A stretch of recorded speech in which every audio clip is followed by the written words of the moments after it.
guys, so today I'm going to be doing a book talk on Breathe by Abbi Glines, the first book in the Seabreeze series, and I'm really excited to be bringing this book talk to you guys. I finally read this book. I know so many of you guys have been asking me to start the Seabreeze series or just read an Abbi Glines new adult book in general for the longest time, and I finally did. I finished this guy yesterday and I really liked it. I rated this book a 4 out of 5 stars. I enjoyed it so much more than I thought I was. I mean, looking at this cover, I was like, this looks like it's gonna be a bad book. Like, it's such an ugly cover. No offense if you like it, but I think this is one of the most cringeworthy covers. I hate new adult book covers. They're always so ugly and cringeworthy. So I was kind of expecting a not so great story, which I shouldn't have because I have read Until Friday Night. I loved that book, so I mean, like, I should have just known I was gonna love this one too. But yeah, I really enjoyed it. I enjoyed everything about it. This book follows a 17-year-old girl named Sadie who lives in Alabama with her very pregnant mother. Her mother had her at a very young age. She had a child with a man who was not interested in sticking around. I believe he's married. So it's really just been Sadie and her mom her whole life, but now she's pregnant again and they're living in Alabama and it's just become the summertime. Sadie's mom worked at this mansion as a maid right off of Alabama on this little island called Seabreeze, the Seabreeze series, and because she is so pregnant she doesn't think she can work anymore, so she sends Sadie to go and work for her. Little does Sadie know that this big mansion on the coast of Alabama belongs to Jax Stone, who is a huge rock star. I believe he's supposed to be like the equivalent of like a Justin Bieber or a Harry Styles, so he's kind of a big deal. But he stays in this house usually for a couple weeks of his summer, but he's decided to stay the whole summer in this house. So Sadie is going to be working at the house as a maid and he is staying there. So maybe they run into each other and maybe they're really attracted to each other.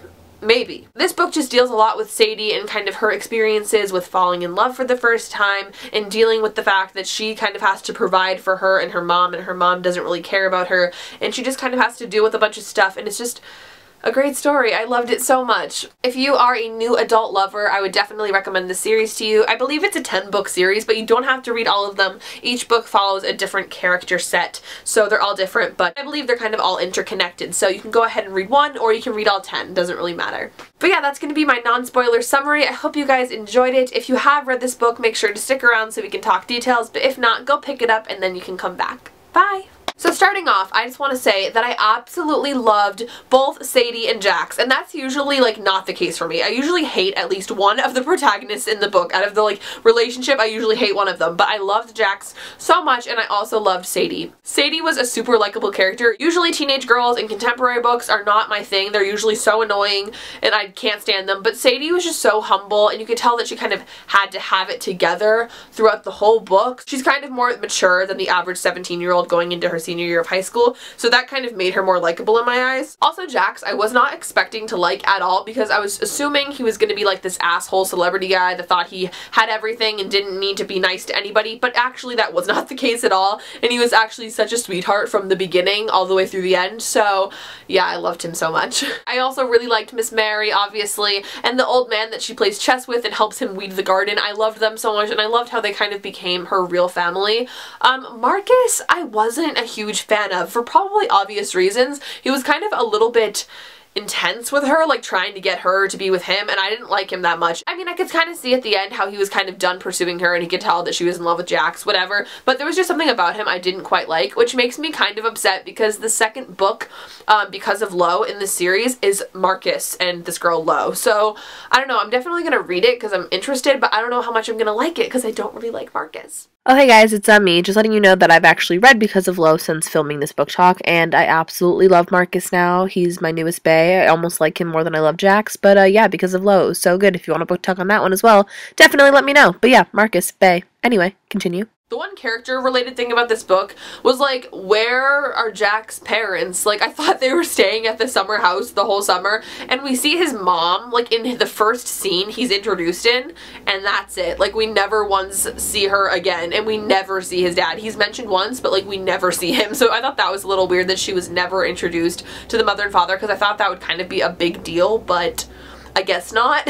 When they first start kind of hanging out and they go to the grocery store and the little girl is like, "That's Jax Stone, Mom, I know that's Jax Stone." And he's like, "Okay, like, it's me, I'm Jax." I was dying. He was so cute with her. Like, boys that are adorable with kids, like, kill me right now. Like, literally kill me right now because it's the cutest thing ever. And I was dying and he's like, "I'm gonna get you backstage passes. You just can't tell anybody that you saw me here." And it was so cute and I died like a million times, just as much as Sadie did. Like, oh my god, I think I fell in love with Jax in that moment. Like, it was so cute. The one thing I did appreciate about this book is that I felt like Jax and Sadie's relationship progression was really natural and realistic. And some of you are probably like, he's a rock star, it's not that realistic, like he wouldn't just be there. Like, I don't really know, but I felt like it was a really realistic progression, the way they kind of like started hanging out and like went on dates. I thought it seemed pretty realistic and cute, and it didn't upset me at all, like the time progression of it or anything. It wasn't like too soon or like too long. I 100% liked how it played out completely. When they go to that party together and he doesn't disguise himself because he wants to show off that like he has her and they're together and all that kind of stuff, I was like, you're dumb. Like, somebody's gonna take a picture of you guys and post it online somewhere, like, clearly.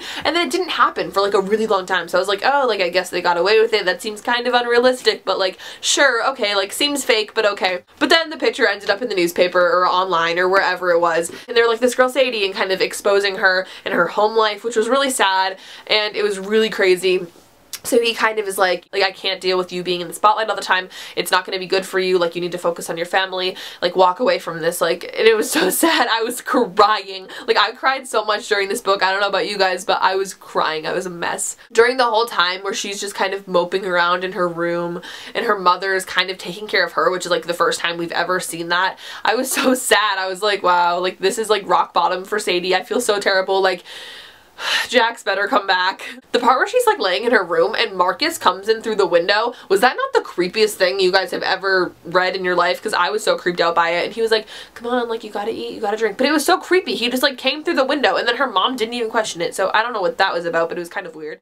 Again, like I said, you know, I love Marcus now, but I mean, it was still kind of creepy. Like, I still gotta admit, it was kind of weird, so yeah. And then the baby happens and she kind of has to deal with it all by herself, and then her mom goes into this like depression, like postpartum depression, and she has to take care of the baby and she has to go to school and she has to work, and just, you can see all of this just like piling up on her just like every single day, and it was so sad to like read. I was crying with her, like, it was so sad. And then finally she passes out, blacks out on the street, and goes into a coma.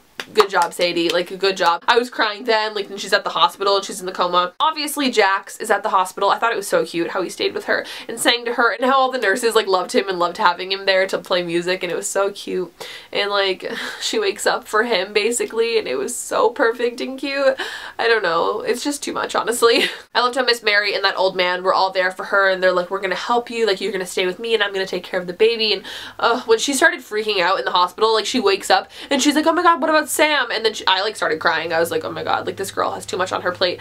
And Jax was just so cute and there for her. And it was so sad reading Jax's point of view when they were broken up too. Reading Jax's point of view was so sad. He's like, she's probably with Marcus. Like, it was just so sad. Like, the whole breakup, I was like crying and it was sad. And I really liked how it had the dual point of views, because I liked being able to see into Jax's mind and hers, and they were both kind of feeling the same, which was, you know, pretty obvious. I loved the ending of the book, how like he wants to take her, but he's like, you need to finish your senior year. I don't want you to regret anything. Like, go to the football games, go to the school dances, all that kind of stuff. Get all the high school stuff done, and then we can find out what's gonna happen, and you're gonna stay with me.